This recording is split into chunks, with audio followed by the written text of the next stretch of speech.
చాణక్య నీతి అనేది చాణక్యుడు వ్రాసిన విధాన పుస్తకం. దీనిలో జీవితాన్ని సంతోషంగా మరియు విజయవంతం చేయడానికి ఉపయోగకరమైన సూచనలు ఇవ్వబడ్డాయి.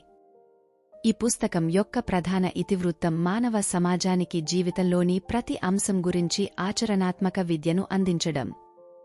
చాణక్యుడు గొప్ప పండితుడు. తన విధానాల వల్ల చంద్రగుప్త మౌర్యుడిని రాజు సింహాసనంపై కూర్చోబెట్టాడు. మీ జీవితంలో ఏదో ఒక సమయంలో ఉపయోగపడే చాణక్యుడి కొన్ని ముఖ్యమైన విధానాలను తెలుసుకోండి. హలో ఫ్రెండ్స్, మీ అందరికీ మరోసారి స్వాగతం. మీరు మీ జీవితంలో ఏదైనా కొత్త విషయాన్ని నేర్చుకోవాలనుకుంటే స్నేహితులు కాబట్టి దయచేసి ఛానల్ని సబ్స్క్రైబ్ చేయండి.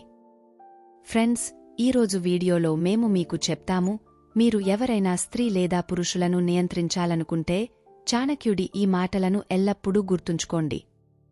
స్నేహితులు, చాణక్యుడు గొప్ప పండితుడు మరియు మంచి సామాజికవేత్త. తన విధానాలలో అతను మానవ జీవితం సంతోషంగా ఉండటానికి అనేక ముఖ్యమైన విషయాలను చెప్పాడు. ప్రతి వ్యక్తి చాణక్యుని ఈ విషయాలను దృష్టిలో ఉంచుకుని పనిచేయాలి. ఇలా చేసే ఏ వ్యక్తి అయినా జీవితంలో పెద్ద కష్టాలను కూడా సులభంగా అధిగమించగలడు. స్నేహితులారా, చాలా మంది వ్యక్తులు వారి స్వభావం కారణంగా ఇతరులను బానిసలుగా చేసుకుంటారని మాకు బాగా తెలుసు. మీ స్నేహితులు కొందరు మీతో స్నేహం వల్ల మాత్రమే కాకుండా ఒక రకమైన స్వార్థాన్ని కలిగి ఉండటం మీరు కొన్నిసార్లు చూడవచ్చు. మీరు వారి స్వార్థాన్ని నెరవేర్చుకోగలిగినంత కాలం వారు మీకు మద్దతు ఇస్తారు మరియు మీరు అలా చేయడం మానేసినప్పుడు వారు మిమ్మల్ని కూడా వదిలించుకోవడానికి ప్రయత్నిస్తారు. ఈ ప్రపంచంలో నివసించే ప్రతి మనిషికి ఖచ్చితంగా కొంత స్వార్థం ఉంటుంది మరియు దీనిని తిరస్కరించలేము. అవును, మీరు నిజంగా ఒక వ్యక్తిని మీతో ఉంచుకోవాలనుకుంటే మరియు వారిని నియంత్రించాలనుకుంటే చాణక్యుడు ఇచ్చిన ఈ పాలసీల గురించి మీరు తప్పక తెలుసుకోవాలి. అప్పుడే మీరు మీ జీవితంలో విజయం సాధించగలరు. స్నేహితులారా, ఈ రోజు మేము మీకు ఆచార్య చాణక్యుడి యొక్క అటువంటి వశీకరణ విధానాలను చెప్పబోతున్నాము. దీని ద్వారా మీరు ఎవరినైనా చాలా సులభంగా నియంత్రించవచ్చు. సో ఫ్రెండ్స్, దీనికోసం మీరు తప్పక వీడియో చివరి వరకు చూడండి. దయచేసి వీడియోని లైక్ చేయండి. దీన్ని మీ స్నేహితులతో భాగస్వామ్యం చేయండి మరియు మీరు నా ఛానల్కు సభ్యత్వాన్ని పొందకపోతే సబ్స్క్రైబ్ చేయండి మరియు బెల్ చిహ్నాన్ని నొక్కండి. మిత్రులారా, ఈ శ్లోకంలో ఆచార్య చాణక్యుడు 4 రకాల వ్యక్తులను వివరించాడు మరియు వారిని ఎలా నియంత్రించాలో కూడా చెప్పాడు. కాబట్టి ప్రజలను ఎలా నియంత్రించాలో తెలియజేయండి. స్నేహితులు అంటున్నారు, అత్యాశగల వ్యక్తిని మనం ఎలా నియంత్రించగలం? మీరు దురాశ స్వభావం గల వ్యక్తులను తెలుసుకోవాలి. మోసంతో నిండిన అత్యాశపరులు తమ దురాశను సాధించడానికి ప్రతి పరిమితిని దాటడానికి ప్రయత్నిస్తారు. దురాశలో అనేక రకాలు ఉన్నాయి. కొందరికి డబ్బుపై అత్యాశ ఉంటే మరికొందరు వస్తువులపై అత్యాశతో ఉంటారు. మీరు కూడా మీ జీవితంలో ఎక్కడో ఒకచోట అలాంటి వారిని కలుసుకుని ఉంటారు.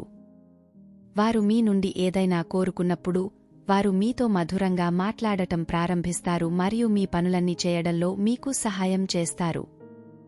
వారు మీ నుండి వారు కోరుకున్నది పొందే వరకు వారు మిమ్మల్ని బానిసలుగా చేయడం కూడా ప్రారంభిస్తారు. ఆచార్య చాణక్యుడు అత్యాశపరులకు డబ్బు ఇవ్వడం ద్వారా వారిని నియంత్రించవచ్చని, అలాగే మీరు వారికి అన్ని ఒకేసారి ఇవ్వాల్సిన అవసరం లేదని చెప్పారు. అత్యాశగల వ్యక్తిని కొద్దికొద్దిగా ఇవ్వడం ద్వారా మచ్చిక చేసుకోవచ్చు. ఎందుకంటే అత్యాశగల వ్యక్తి మీ నుండి ప్రతిదీ ఒకేసారి పొందినట్లయితే తరువాత అతను మీ వైపు కూడా చూడడు మరియు మీ దగ్గరికి రాడు. స్నేహితులు అంటారు, అహంకారి వ్యక్తిని ఎలా నియంత్రించవచ్చు? ఆచార్య చాణక్య అహంకారులను కూడా నియంత్రించడానికి ఒక మార్గం ఉందని చెప్పారు. ఒక అహంకారుడు ఎల్లప్పుడూ అహంభావి. అతను తన వద్ద ఉన్నదాని గురించి గర్విస్తాడు. అలాంటి వారి అహంకారాన్ని మీరు భగ్నం చేస్తే వారి వల్ల మీకు ఎలాంటి ఉపయోగం ఉండదు. వారు మిమ్మల్ని తమ శత్రువుగా భావించడం ప్రారంభిస్తారు. ఆపై అది మీకు కష్టంగా మారవచ్చు. కాబట్టి ఇది చేయకూడదు. ఆచార్య చాణక్య అహంకారిని పొగడడం ద్వారా లేదా చేతులు ముడుచుకోవడం ద్వారా మాత్రమే మీరు నియంత్రించగలరని చెప్పారు. అహంభావం ఉన్న వ్యక్తి ఎల్లప్పుడూ స్వీయస్తుతి కోసం ఆకలితో ఉంటాడు. అతను తనను ప్రశంసించే వారి మాటలను వెంటనే అంగీకరిస్తాడు మరియు వారు చెప్పేదానిని కూడా అతను నమ్ముతాడు. కాబట్టి చాణక్యజీ అహంకారానికి గురైన వ్యక్తితో శత్రుత్వం కలిగి ఉండకూడదని, ఎందుకంటే అహం ప్రభావంతో అతను మీతో తప్పుగా ప్రవర్తించగలడు, కాబట్టి ఎల్లప్పుడూ అతనికి దూరంగా ఉండండి. తెలివితక్కువ వ్యక్తిని ఎలా నియంత్రించాలో స్నేహితులు అంటున్నారు. మిత్రులారా, మూర్ఖుడు అంటే సమాజం గురించిగాని, తన స్వంత ప్రయోజనాల గురించిగాని జ్ఞానం లేనివాడు. ఏమాత్రం ఆలోచించకుండా మాట్లాడటం మొదలు పెడతాడు, మూర్ఖుడిలా ఎవరి మీద దురుసుగా వ్యాఖ్యలు చేయడం మొదలు పెడతాడు. మూర్ఖులు ఎల్లప్పుడూ మార్గం నుండి తప్పుకుంటారు మరియు చిన్న తప్పులు చేయడం ద్వారా పెద్ద ఇబ్బందుల్లో పడతారు మరియు ఎల్లప్పుడూ జీవితంలో వైఫల్యానికి గురవుతారు. ఆచార్య చాణక్యజీ మాట్లాడుతూ, ఒక మూర్ఖుడు తనకు సలహా ఇవ్వడానికి ఎవరైనా దొరికితే అతను తన ప్రభావంతో పనిచేయడం ప్రారంభిస్తాడు. మూర్ఖుడికి పదే సలహా ఇచ్చినా అతను తప్పులు చేస్తూనే ఉంటాడు మరియు సలహాలను స్వీకరించడానికి మళ్లీ వస్తాడు. అలాంటి సమయంలో తన క్షేమం గురించి మాట్లాడేవాడు, పరుషమైన భాషలో సలహాలు ఇచ్చేవాడు అతని అధీనంలో ఉండి సలహా ఇచ్చే వ్యక్తి మాటలను నమ్మడం మొదలు పెడతాడు. మీరు కూడా కొన్నిసార్లు అలాంటి మూర్ఖులను కలుసుకుని ఉంటారు.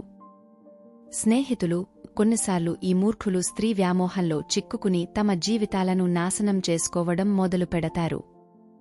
అటువంటి సమయంలో వారికి బోధించడానికి ఎవరిని కనుగొంటారో వారికి సరైన జీవన మార్గాన్ని చూపుతారు, వారు అతని ఆధీనంలోకి వస్తారు. స్నేహితులు, గత విభాగంలో పేర్కొన్న 4వ విషయం ఏమిటంటే నేర్చుకున్న వ్యక్తిని ఎలా నియంత్రించాలి. స్నేహితులారా, మీరందరూ తప్పకుండా ఆలోచిస్తూ ఉంటారు, ఒక మంచి, నేర్చుకున్న మరియు పరిజ్ఞానం ఉన్న వ్యక్తిని ఎలా నియంత్రించవచ్చు. వాస్తవానికి జ్ఞానం ఉన్న వ్యక్తులు మాత్రమే ఇతరులను నియంత్రిస్తారు మరియు వారు కూడా నిజమైన పాలకులు. కాబట్టి స్నేహితులారా, స్వయంగా పండితుడైన చాణక్యుడు అనే మహానుభావుడు దీనికి పరిష్కారం కూడా చెప్పాడు. జ్ఞానవంతులు ఎల్లప్పుడూ సత్యాన్ని కోరుకుంటారు. వారు ఎల్లప్పుడూ సత్యాన్ని ఇష్టపడతారు మరియు దానికి మద్దతు ఇస్తారు. కాబట్టి మీరు నేర్చుకున్న వ్యక్తులను నియంత్రించాలనుకుంటే మీరు ఎల్లప్పుడూ వారికి నిజం చెప్పవలసి ఉంటుంది. మీరు వార్తాపత్రిక చదివినట్లుగా ఆ వార్తాపత్రిక ఎప్పుడూ తప్పుడు వార్తలను ప్రచురించడం ప్రారంభిస్తే తెలివైన వ్యక్తులు చదవడం మానేస్తారు.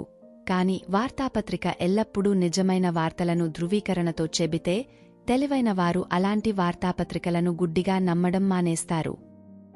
మరియు కొన్నిసార్లు ఆ వార్తాపత్రిక పొరపాటున కూడా తప్పుడు వార్తలను ప్రచురించినప్పుడు చాలా జ్ఞానం ఉన్నవారు కూడా దానిని నిజం అని అంగీకరిస్తారు.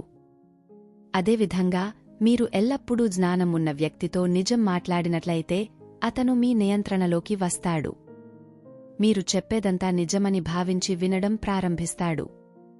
కాబట్టి ఫ్రెండ్స్, మీరు ఈ పద్ధతుల ద్వారా అటువంటి 4 రకాల వ్యక్తులను చాలా సులభంగా నియంత్రించవచ్చు. మీరు ఆచార్య చాణక్య యొక్క ఈ విధానాలను విశ్వసిస్తే మరియు ఈ విధానాలను అనుసరిస్తే మీరు ఏ వ్యక్తినైనా చాలా సులభంగా నియంత్రించవచ్చు. కాబట్టి ఫ్రెండ్స్, మీకు ఆచార్య చాణక్యుడి ఆలోచనలు మరియు జ్ఞానం నచ్చితే దయచేసి వీడియోను లైక్ చేయండి. దయచేసి మీ స్నేహితులతో భాగస్వామ్యం చేయండి మరియు మీరు ఛానల్ని సబ్స్క్రైబ్ చేయకుంటే దయచేసి సభ్యత్వాన్ని పొందండి మరియు బెల్ చిహ్నాన్ని నొక్కండి. ఫ్రెండ్స్, తదుపరి వీడియోలో కలుద్దాం. అప్పటి వరకు వీడ్కోలు మరియు నా వీడియోను చూసినందుకు ధన్యవాదాలు.